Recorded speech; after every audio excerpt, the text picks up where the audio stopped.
Dillian the Body Snatcher right here. It's a champ. Big up to Sporting Icon. Subscribe. Otherwise, I might pay you guys a visit.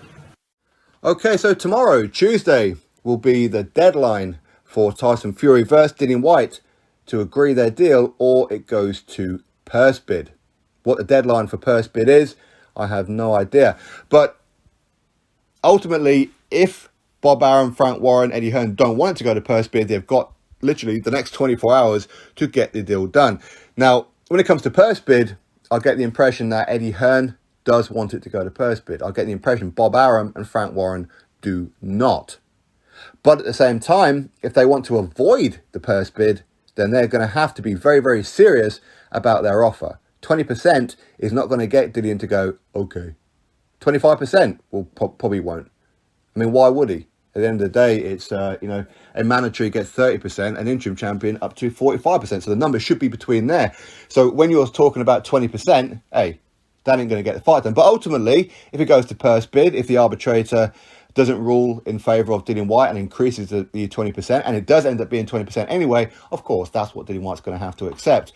So one bonus for him would be if Eddie Hearn, Matchroom, DAZN win the purse bid, because at least then, effectively, Dillian Whyte owns the show.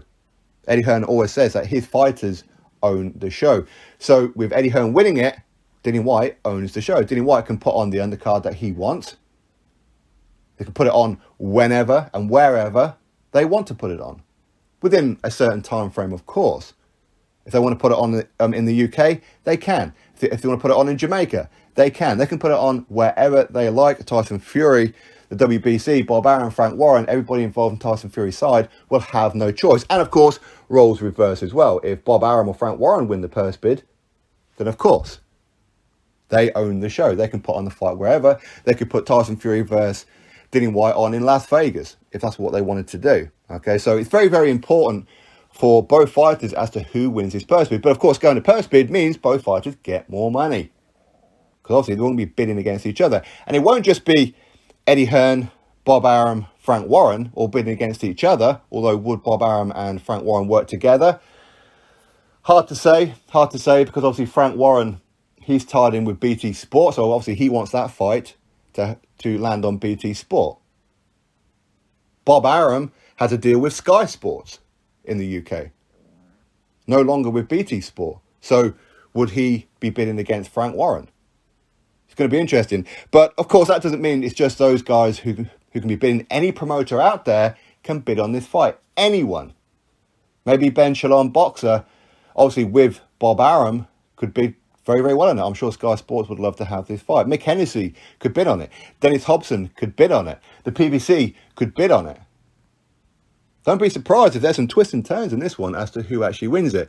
But if you're Dillian Whyte, and if it does end up being the 20%, which is absolutely ludicrous, and ultimately that's what he's going to have to accept, isn't it? 20% is 20%. It's still going to be a fair bit of money. But with him owning the show, at least then he has a little bit extra in this one.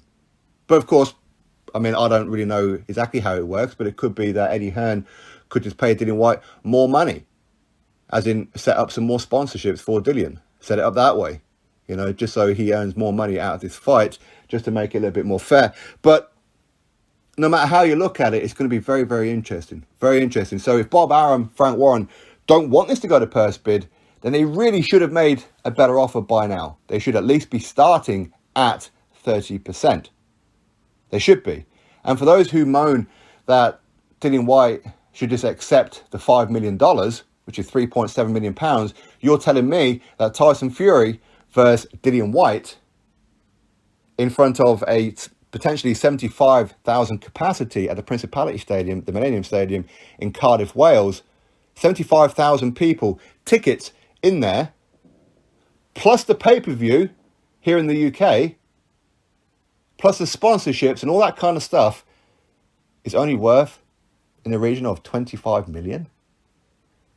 They're starting to see now that that is an unfair number. Anyway, if they want to avoid the purse bid, which I'm sure they do, then they need to be offering Dillian from 30% onwards. They really do. But I hope it does go to purse bid. I said this in the beginning, that should this fight actually come to fruition, it should go to purse bid. Because if Frank Warren owns this, He's going to make Dillian Whyte feel like he's literally the away fighter. Of course he is the away fighter. He's the challenger. Of course he is. But Frank Warren has a history of this. He does.